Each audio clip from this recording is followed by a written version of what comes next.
This is the facelifted Hyundai Tucson that we are driving today for our review. The car needs no introduction as it has been here in India for a long time now.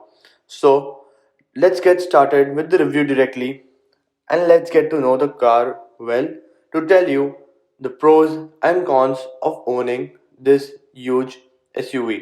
So hello guys and welcome to Car Blog India. This is your host Tarun.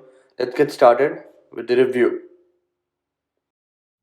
Changes on the Tucson facelift from the outside include new LED DRLs, new LED tail lamps, refreshed bumpers, and different housing for the fog lamps. That's just it. These are the only changes that come on the Tucson facelift. It continues with the same alloy wheels, which look a bit funky and quite nice to look at actually. Penta LED headlamps and halogen fog lamps.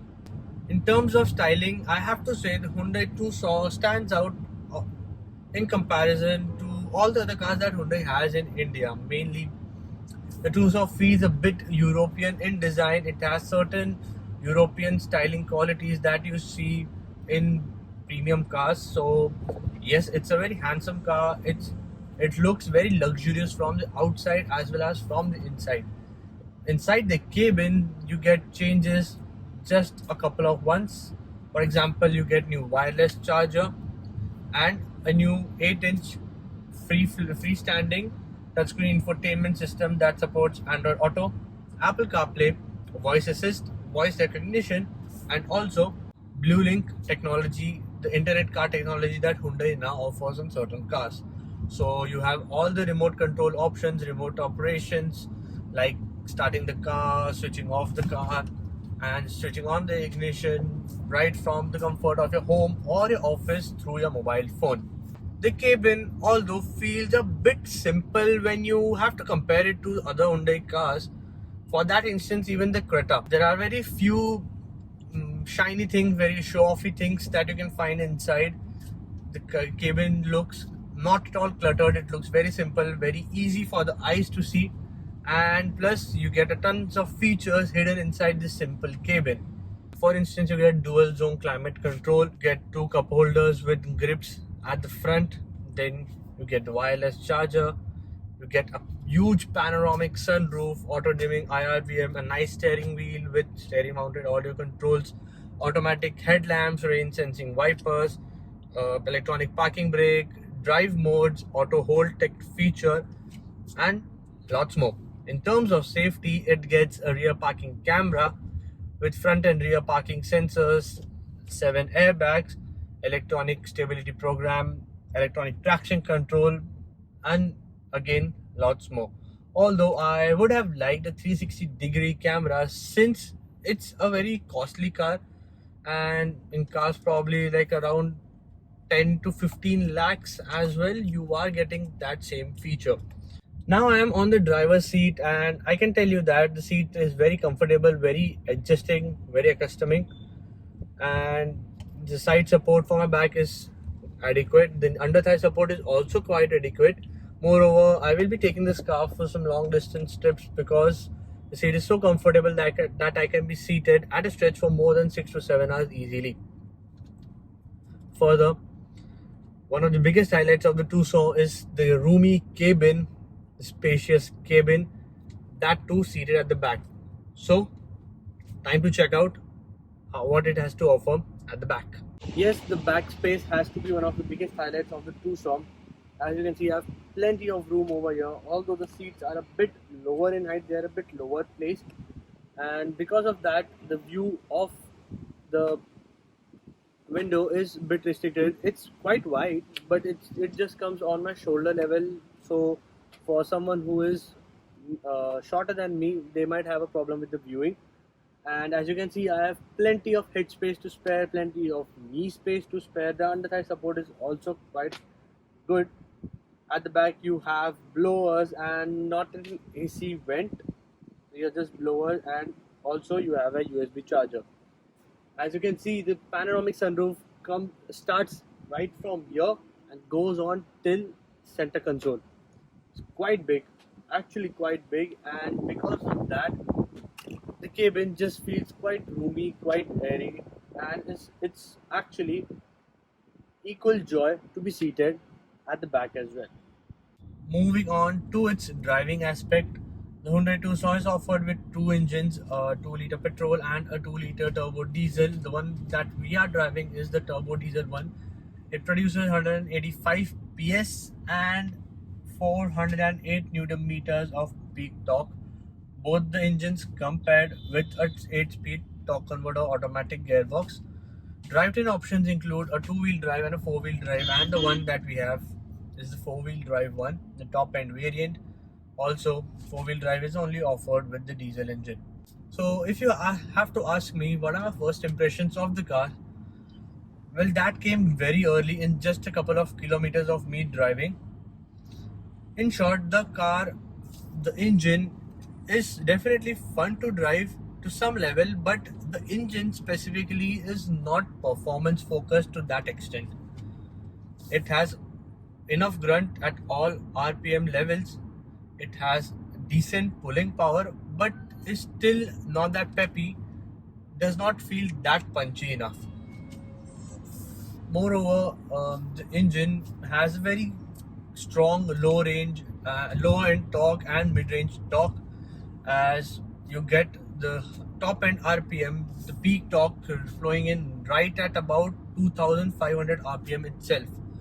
And even if you are cruising at about 1250 RPM, you will still have enough grunt available if you need to do a quick overtake.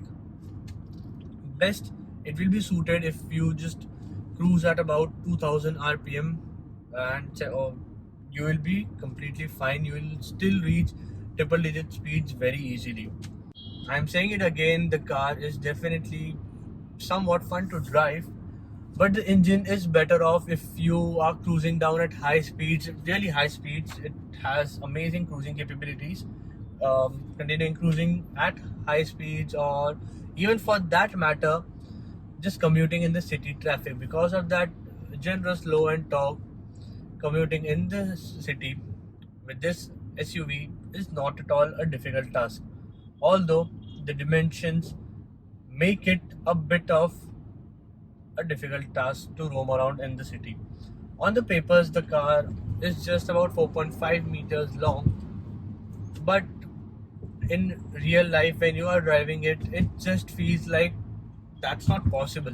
The car has to be about 4.8 or 4.9 meters.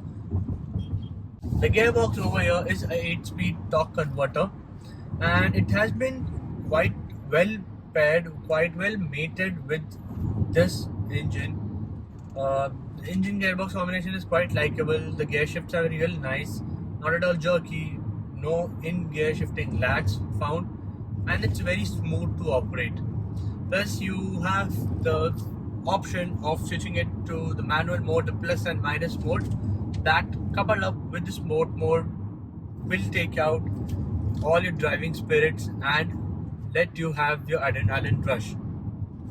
In the sport mode, you can easily reach up to 3500 RPM. The gearbox actually allows you to reach to that level instantly and very easily.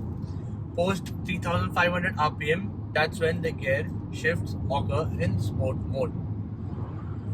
Although I would have liked paddle shifters, and that would have brought out some of the more sporty quotient of this car.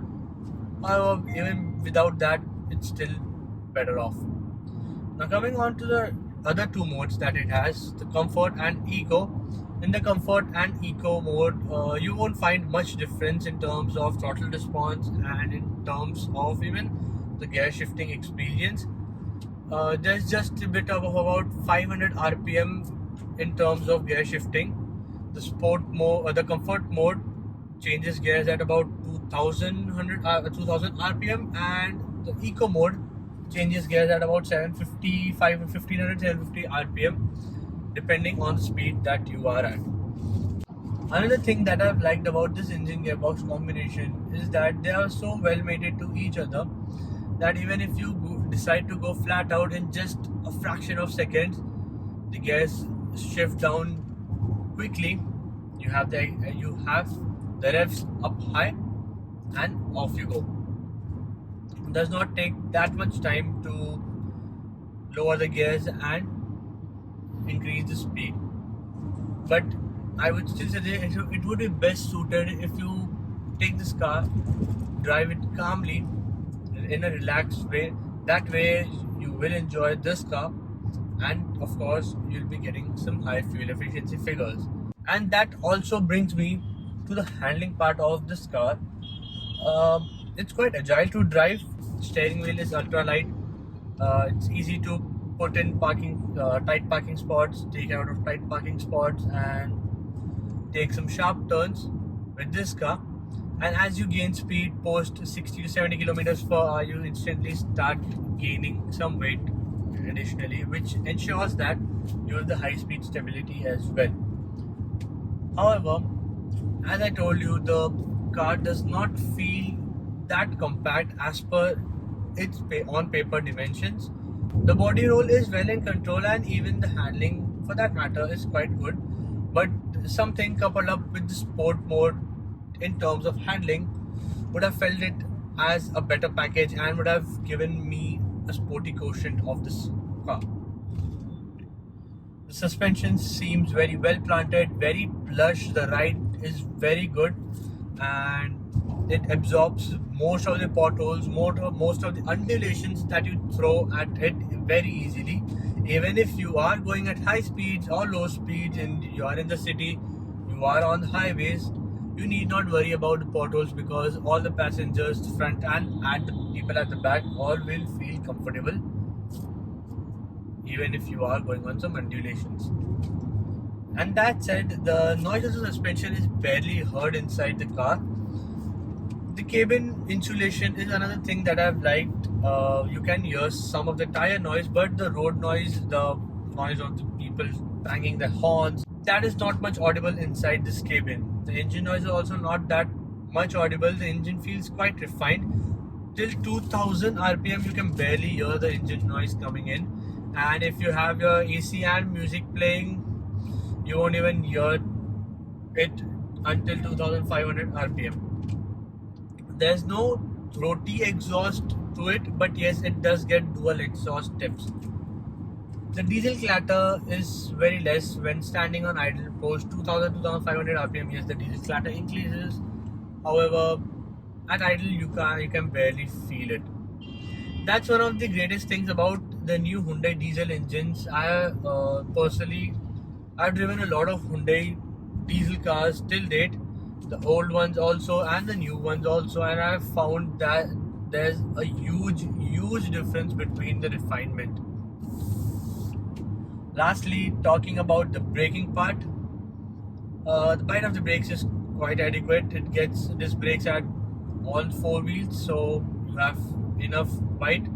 Feedback is strong, and with just slightest of pedal pushed, you instantly start getting a feedback. If you have to ask me about the mileage or the fuel economy, expect it to be between 11 to 12 kilometers per liter on an average. In city traffic, it could go down to about 8 or 9. If you are cruising on the highway, you have switched on your cruise control, and at a nice speed, you can actually get even up to 17 to 18 kilometers per liter. Well, coming on to the verdict of the Hyundai Tucson, whether it makes a sensible purchase, have the changes made it a better car? Yes, the refinement of the engine has gone down considerably. The pickup has increased by a bit. The pulling power, the grunt, has also increased by a small difference, and mainly the addition of the some features makes it more handy now. In competition, you have the Honda CR-V, which remains the direct competitor for the Tucson.